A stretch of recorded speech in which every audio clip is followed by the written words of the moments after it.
Assalamu alaikum everyone. Hope you all are doing great. This is Alisha Asim and welcome to my channel BBM Mastery with Alisha Asim. हमारा आज का topic है new product development process. इसके अंदर हम सीखेंगे कि हम अपनी प्रोडक्ट को किस तरह से डेवलप कर सकते हैं, क्या क्या चीज़ों को हमें देखना चाहिए प्रोडक्ट डेवलप करते हुए, क्या क्या चीज़ें ऐसी हैं जो हमारी प्रोडक्ट डेवलपमेंट को अफेक्ट कर सकती हैं, और किस तरह से आप उन प्रोडक्ट को जो आप न्यू प्रोडक्ट डेवलप कर रहे हो उनको मैनेज करने के लिए क्या क्या चीज़ें चाहिए होती हैं। तो चलिए आज का लेक्चर स्टार्ट करते हैं।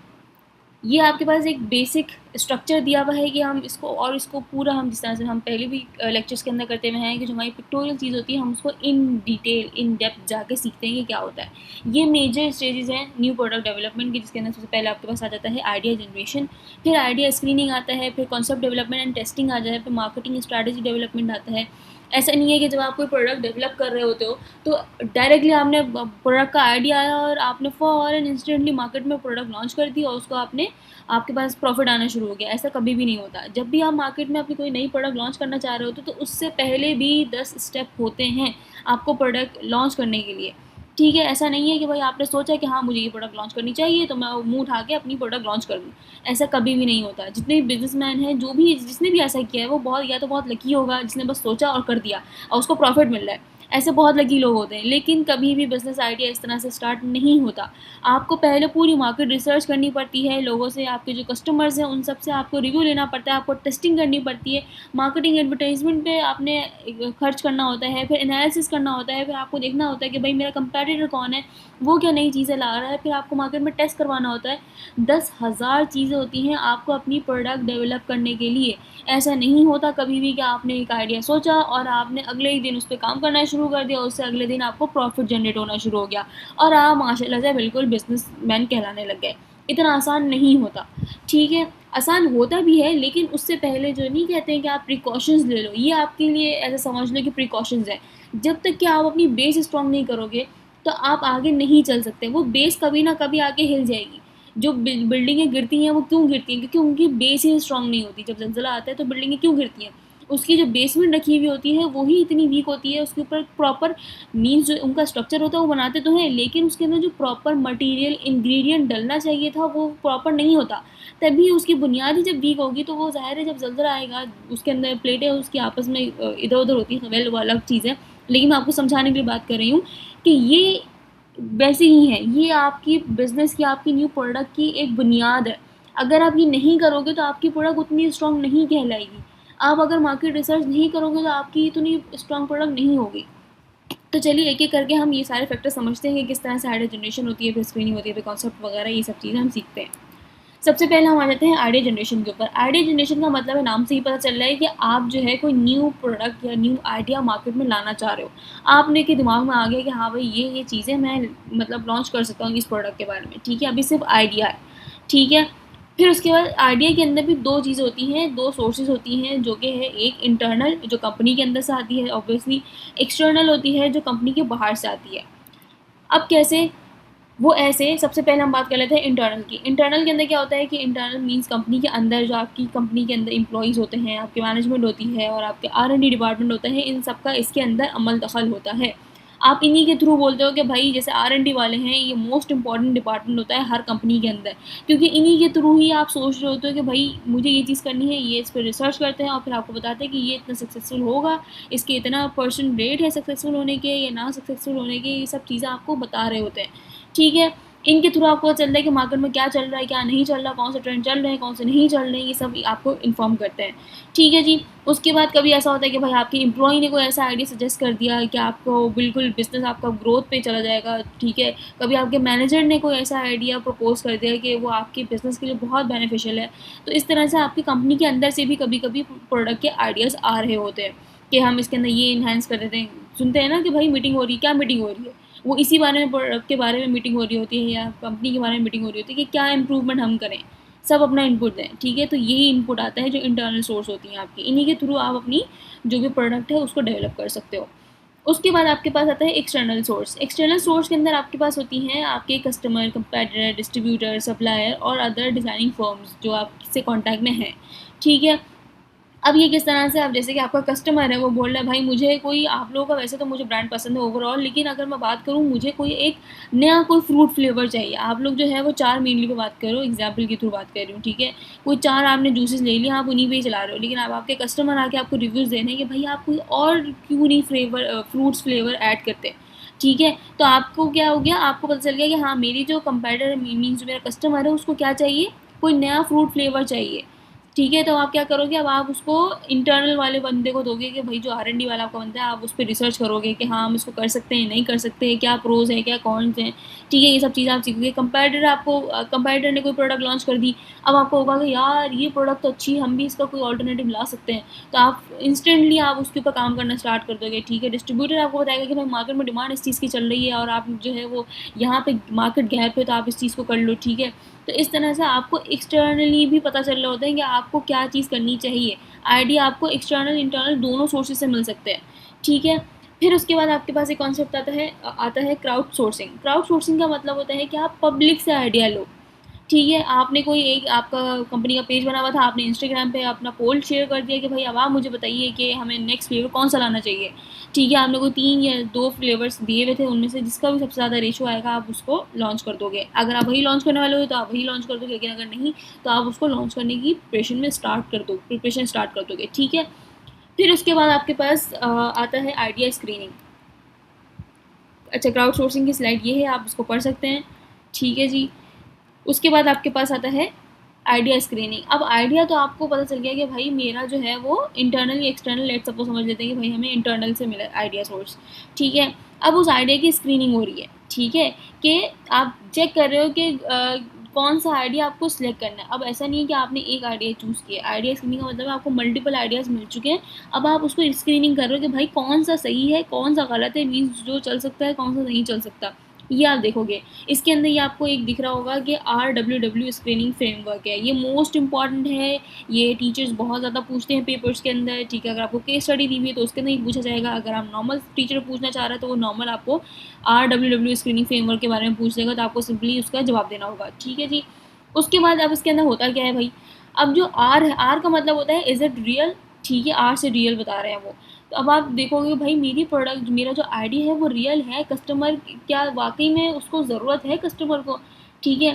फिर उसके बाद है W, कैन वी विन, अगर हम वो प्रोडक्ट ले रहे हैं तो क्या हम अपने कंपेटिटर को बीट कर सकते हैं या नहीं कर सकते। अगर उसका जवाब नहीं होगा, इन फैक्टर्स के बेसिस पे आप चेक कर रहे हो तो कि भाई कौन सा आइडिया एक्सेप्ट करना है कौन सा रिजेक्ट करना है। उसके बाद है इज़ इट वर्थ डूइंग, ठीक है। अब इसके अंदर क्या होता है कि इसके अंदर वर्थ का मतलब है कि भाई आपको प्रॉफिट मिल रहा है या नहीं मिल रहा है, इससे आगे इसकी ग्रोथ है या नहीं है, ठीक है, आपने ये देखना होता है। तो ये 3 मेन फैक्टर हैं जो मोस्ट इंपॉर्टेंट होते हैं कोई भी प्रोडक्ट डेवलप करने के लिए, ठीक है जी। उसके बाद हम आते हैं अपने कॉन्सेप्ट डेवलपमेंट एंड टेस्टिंग के ऊपर। इसके अंदर क्या है, सबसे पहले आपके पास वही इनिशियल वाला पार्ट कि आपका प्रोडक्ट आइडिया, ठीक है। अब आपने सिंपली सोचा कि भाई मुझे स्ट्रॉबेरी जूस बनाना है, ठीक है, सिंपल आइडिया है बिल्कुल कि मुझे स्ट्रॉबेरी जूस बनाना है। उसके बाद आपके पास आएगा प्रोडक्ट कॉन्सेप्ट। प्रोडक्ट कॉन्सेप्ट के अंदर क्या आता है कि भाई मुझे हेल्दी स्ट्रॉबेरी जूस बनाना है बच्चों के लिए, जिसके अंदर आप थोड़ी डिटेल वर्जन इन्फॉर्मेशन डाल देते हो अपनी ही प्रोडक्ट आइडिया के रिलेटेड, ठीक है, जो आपके प्रोडक्ट आइडिया को एक्सप्लेन करे।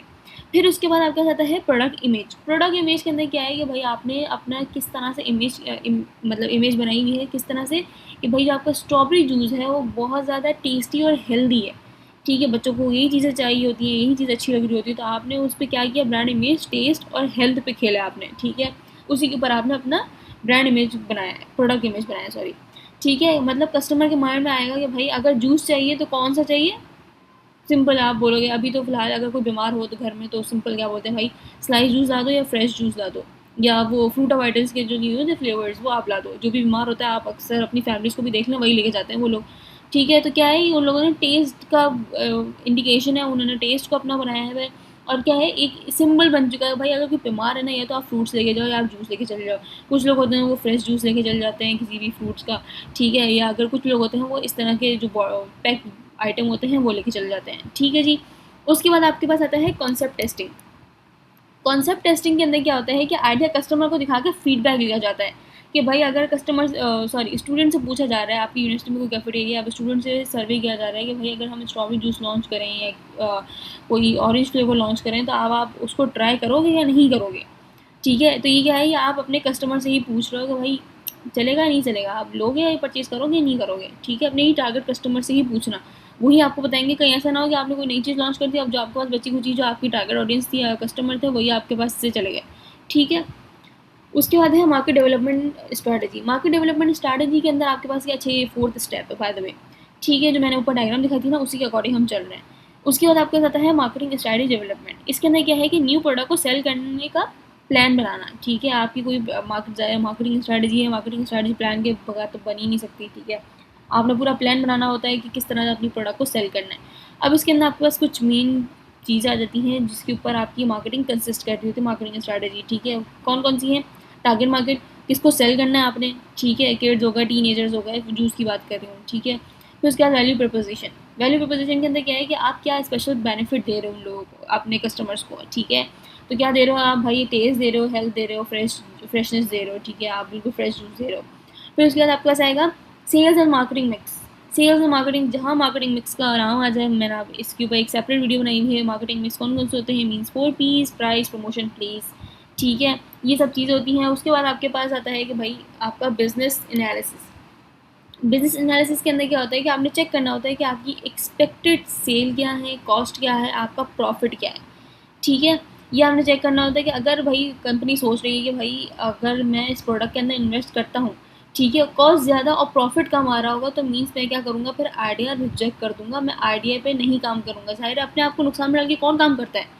जब आपको 100% अंधा भरोसा हो कि हाँ ये प्रोडक्ट अभी नहीं चली लेकिन इन फ्यूचर इसका बहुत बड़ा स्कोप है, तो आप उसके, और आपके पास भी पैसा है इतना कि आप उस पर लगा सको, इतना सस्टेन कर सको। ठीक है, तो फिर आप उस प्रोडक्ट के ऊपर जाओ। लेकिन जब आपको पता है कि भाई आपके पास ना इतना बजट है जो आप इतना टाइम इंतज़ार करो, ठीक है, ना आपके पास इतनी कैपेबिलिटी है कि हाँ चलो मैं अब जितनी टाइम तक की प्रोडक्ट चलेगी मैं उतनी टाइम तक के रहूँगा, इतना नहीं होता। ठीक है, तो ये क्या होता है कि इसके अंदर आप अपना आइडिया रिजेक्ट कर देते हो। जिनके पास कैपेबिलिटी होती है वो आइडिया एक्सेप्ट कर लेते हैं, जिनके पास नहीं होती सेफ साइड वो अपना आइडिया रिजेक्ट कर देते हैं।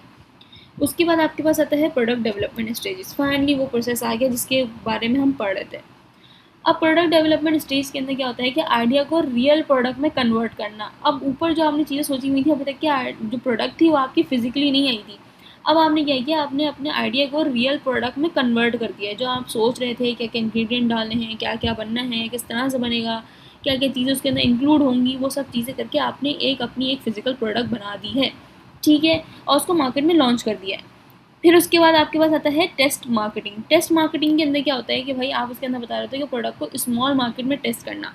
ठीक, आप अपनी प्रोडक्ट को स्मॉल मार्केट में टेस्ट कर रहे होते हैं, सिर्फ एक सिटी में लॉन्च करके। ठीक, आपने चेक कर लिया कि हाँ ये चल रहा है नहीं चल रहा। या फिर अगर आप कैफेटेरिया की बात करो तो आपने जो अपने लॉयल कस्टमर थे उनको टेस्ट करवा के चेक कर लिया कि भाई बताओ टेस्ट कैसा है क्या नहीं है, आपको पसंद आ रहा है नहीं आ रहा, क्या चीज़ ऐड करनी चाहिए क्या चीज़ नहीं ऐड करनी चाहिए। तो आप क्या करते हो, आप टेस्ट कर रहे होते हो अपनी प्रोडक्ट को मार्केट में लॉन्च करके। कोई सैम्पल प्रोवाइड कर दिया है, कुछ भी ऐसी चीज़ जिससे आपकी प्रोडक्ट का टेस्टिंग हो सके कि हाँ चलो चल रही है नहीं चल रही, लोग पसंद कर रहे हैं नहीं कर रहे हैं। ठीक है, इसके अंदर क्या होता है, टेस्टिंग कब होती है, जब आपके पास इन्वेस्टमेंट ज़्यादा हो। ठीक है, और जब रिस्क ज़्यादा हो कि भाई ये वाली जो प्रोडक्ट है अगर मैं इस पर काम करूँगा या करूँगी तो मुझे प्रॉफिट हो सकता है या लॉस हो सकता है। ये आपको टेस्ट मार्केट बता देती है कि हाँ आपको इस पर काम करना चाहिए या नहीं करना चाहिए। ठीक है, फिर उसके बाद आपका होता है कमर्शलाइजेशन, सबसे लास्ट हमारा टॉपिक। कमर्शलाइजेशन के अंदर आपके पास मेन इंपॉर्टेंट चीज़ होती है कि प्रोडक्ट आप ऑफिशियली मार्केट में लॉन्च कर देते हो, जिसके अंदर आपके पास 3 सवाल आते हैं। जिसके अंदर सबसे पहला सवाल है व्हेन टू लॉन्च। ठीक है, अब जैसे कि आप जूस की बात करो, जो मैं जूस की एग्जांपल दे रही थी आपको, तो आप जूस कब लॉन्च करोगे, जाहिर है समर सीजन में करोगे, फ्रेश जूस, उसके अंदर बहुत ज़्यादा रिक्वायरमेंट होती है, डिहाइड्रेशन हो रही होती है लोगों को, तो इस वजह से वो ले रहे होते हैं। ठीक है, फिर वेयर टू लॉन्च, कहाँ करोगे, कराची के अंदर करोगे सबसे पहले। ठीक है, फिर उसके बाद आपके पास है हाउ टू लॉन्च, किस तरह से आपने लॉन्च करना है इस प्रोडक्ट को। तो आप पहले एड चलाओगे, उसके साथ डिस्काउंट ऑफर कर दोगे, तो ऑटोमेटिकली आपके पास ऑडियंस आने लग जाएगी। अगर आप चाहते हो तो इन्फ्लुएंसर्स वगैरह को भी आप हायर कर सकते हो उस चीज़ के लिए। ठीक है, फिर उसके बाद आपके पास आता है मैनेजिंग न्यू प्रोडक्ट डेवलपमेंट।